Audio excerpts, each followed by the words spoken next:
A Lei Complementar 123, ela passou por uma alteração, tá? E essa alteração, ela teve como objeto a inclusão de uma nova figura para incrementar essa desburocratização objetivada pela lei complementar. Qual foi essa figura criada? Essa figura é a figura do MEI, que é o microempreendedor individual. Quem é o microempreendedor individual? O microempreendedor individual, ele é aquela pessoa natural que vai exercer uma atividade econômica e vai oferir um faturamento bruto anual no limite, né, de R$81.000. Ah, isso dá 6 mil? Vou fazer o cálculo aqui rapidinho. 6.750.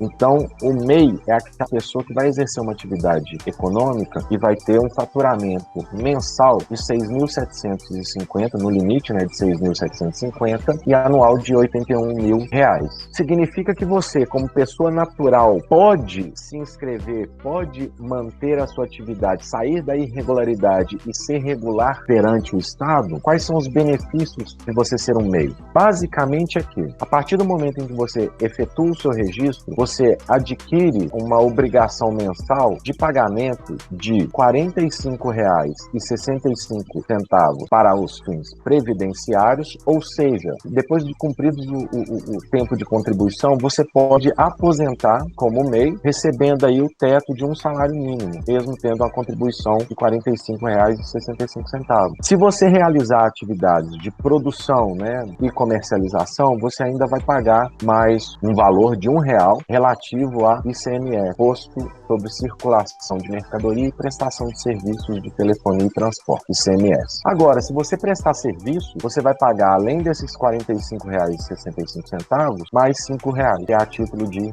ISS, Imposto sobre Serviço de qualquer natureza. Vocês têm uma obrigação para com o fisco de R$ 51,65 por mês, a partir do momento em que o seu registro é deferido como microempreendedor individual, de acordo com o artigo 18A da Lei Complementar 123. Ah, professor, beleza, mas como é que eu faço para me inscrever como MEI? É só ir no site do MEI. Ali você faz o seu registro online, inclusive. E a partir do registro, você tem essa obrigação mensal de recolher R$ 51,65. Você não tem obrigação em relação a livros. Então vejam que a figura do MEI ele foi criada para que pessoas, né, profissionais que atuavam no campo tangente da legislação pudessem ser incluídos e beneficiados, né, por essa Lei Complementar 123. O fato é que o Estado, quando ele criou essa figura do MEI, ele queria simplesmente essa arrecadação aqui, né? Contrapartida, ele dá também benefícios para que isso seja favorável, para que isso seja interessante para as pessoas que estão no início das atividades. Qual que é o problema do MEI ou do empresário, pessoa física? Porque o MEI nada mais é do que a pessoa natural. E o empresário é uma pessoa natural também, uma pessoa física, que exerce a empresa. E o MEI é uma pessoa física que exerce atividade intelectual, profissões distintas.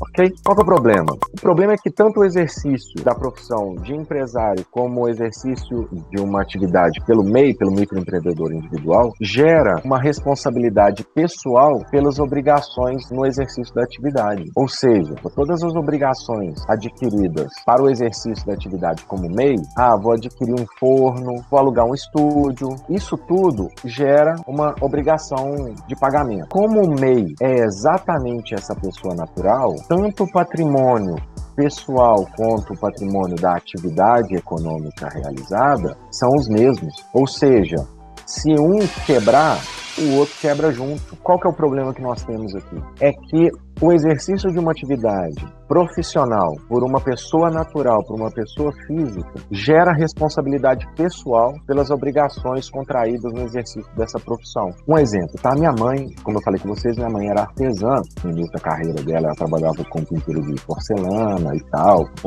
e depois ela foi pro chocolate. E aí começou a trabalhar com chocolate, gostou, começou a fazer curso, começou a se especializar e tal. E trabalhou anos assim na informalidade. Recebia em cheque e em dinheiro, não tinha maquininha de cartão, nem nada disso. Minha mãe trabalhava dentro de casa. E aí meu pai encheu tanto o saco dela que uma certa vez ela montou uma lojinha, alugou um espaço e ali montou o estabelecimento dela de confeitaria. E ali começou o exercício da atividade com chocolate. Quando você já tem uma trajetória, já tem, vamos dizer assim, uma caixinha ali, você já tem uma renda própria que você pode dispor para esse tipo de empreendimento, é interessante. Quando você não tem, qual que é o maior problema? é que todo o investimento que você faz aqui, você pode sofrer os prejuízos pessoais por qualquer desastre que aconteça. É para aterrorizar? É. Por que eu estou aterrorizando? Pessoal, porque empreender no Brasil é difícil. Essa afugentação de investidores internacionais no mercado interno se deve exatamente à insegurança, porque não existe uma previsão do nosso mercado. Então vejam que as coisas são atreladas. Se eu não tenho informação adequada, como é que eu vou investir? Se a Adriana, por exemplo, olha para mim e fala assim, Rafael, você pode investir no meu negócio? Eu vou sentar com ela e a gente vai estabelecer um parâmetro para o meu investimento. Isso tudo vai envolver informações. Essas informações precisam ser precisas e cristalinas. Quando você vai empreender no mercado brasileiro como MEI ou como empresário individual e você não tem um planejamento, você não tem segurança naquilo que você está fazendo, você pode sofrer um insucesso. E aí, então, muito foi discutido sobre a criação de uma pessoa jurídica, mas que possuísse uma única pessoa física no seu comando. Quando a gente fala em associação de pessoas, quando a gente fala em associação em sociedade empresária, sociedade comercial, associação cooperativa, a gente imagina uma porção de pessoas investindo num negócio. Isso gera também diluição de risco. Ainda que gere essa diluição de risco, a fragmentação desse risco, ele é dividido, ele é diluído entre as pessoas que fazem parte dessa associação, nós temos também a divisão patrimonial. O sócio, a pessoa que institui uma pessoa jurídica, a partir da criação dessa pessoa jurídica ocorre o que a gente chama de desprendimento patrimonial ou nascimento, criação da personalidade jurídica da pessoa jurídica. O patrimônio dessa pessoa 1 e o patrimônio ou o patrimônio da pessoa 2 não vai se confundir, não vai se misturar com o patrimônio da pessoa jurídica criada. Essa pessoa jurídica vai ter um patrimônio próprio, criada a partir do patrimônio cedido espontaneamente pelo sócio 1 e pelo sócio 2. E a partir da criação dessa pessoa jurídica, essa pessoa jurídica, como o próprio nome já diz, é uma pessoa. E por se tratar de uma pessoa, ela vai assumir os riscos da sua atividade. Trocando em miúdos, se essa falir, o sócio 1 e o sócio 2 não vão afundar juntos. A regra geral é essa. Sociedade, contrato de matrimônio. Quando você coloca duas pessoas num objetivo em comum, seja na constituição de um matrimônio, constituição de uma família, seja na constituição de uma sociedade, vai haver conflito. E aí, quando gera-se o conflito, e a gente está falando de uma pessoa jurídica, aquela pessoa jurídica ela não pode ficar desprovida de uma administração dessas duas pessoas que estão se degladiando.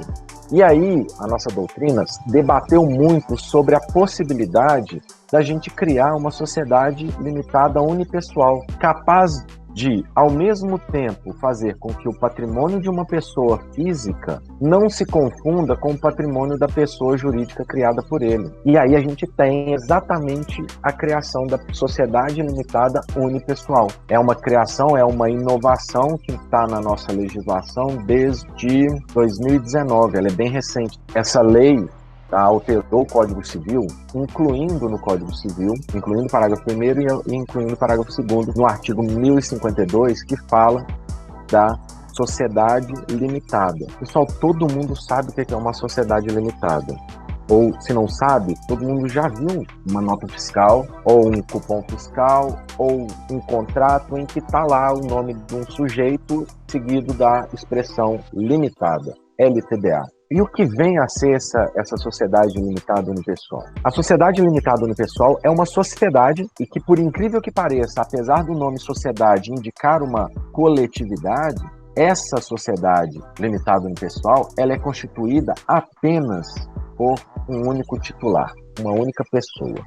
Eu não falei com vocês que no caso da criação de um empresário individual, a pessoa física, ou da figura do MEI, a própria pessoa vai arcar com os prejuízos no exercício da profissão de artesão. Aqui, na criação de uma sociedade limitada, existe também a figura do capital social. O O que é o capital social dessa sociedade? É aquele valor necessário para que a atividade se desenvolva. E aí, quando eu falei com vocês que quando você cria uma sociedade, você desprende o patrimônio do sócio e o patrimônio dessa pessoa jurídica criada, significa que é esse capital social aqui que vai arcar com as obrigações contraídas pelo ateliê. Comprou-se um forno. Ok. Quem tem a obrigação pelo pagamento das prestações relativas à aquisição desse forno, se foi adquirido, né, de forma parcelada, é a própria sociedade limitada unipessoal. A Adriana pode desembolsar do seu próprio patrimônio dinheiro para pagamento desse forno? Pode, não tem problema. Mas vejam que ela não tem obrigação alguma de se desfazer do seu patrimônio. Por quê? Porque essa sociedade criada pela Adriana, ela adquire patrimônio próprio, e é esse patrimônio que vai ter que ser gerido para que esse patrimônio seja aumentado, para que esse patrimônio cumpra a obrigação de pagamento desse forno. É com essa atividade exercícia, com esse empreendimento, é que a Adriana vai oferir o lucro. Essa sociedade unipessoal aqui limitada, ela tem essa vantagem de dividir esse patrimônio da pessoa jurídica com a pessoa física. Professor, então eu posso instituir uma sociedade limitada unipessoal? Pode. Não tem problema nenhum. Ok, professor. E as minhas obrigações tributárias, as minhas obrigações previdenciárias, as minhas obrigações empresariais, as minhas obrigações trabalhistas, como é que fica? Num regime normal, você vai pagar ICMS, você vai pagar ISS, você vai pagar IPTU, você vai pagar contribuição sobre o lucro líquido, você vai pagar PIS/COFINS, você vai pagar isso tudo. Professor, não vale a pena. Lembra da Lei Complementar 123 de 2006? Ela não trata só da MEI, ela também trata de outras duas figuras jurídicas, que é a microempresa ou a empresa de pequeno porte. O MEI, vocês não conseguem se inscrever porque vocês são sociedade. O MEI, ele é próprio de pessoa natural, pessoa física. Então, vocês poderiam se inscrever, então, como microempresa. A microempresa, ela tem um faturamento, tem uma receita bruta igual ou inferior a R$360 mil anual. Professor, beleza. Então, se eu me inscrever como MEI, meu faturamento não pode exceder 360 mil, correto? Correto, corretíssimo. E as minhas obrigações, elas também são simplificadas por meio da Lei Complementar 123 de 2006. Estourou, faturei mais do que R$360 mil.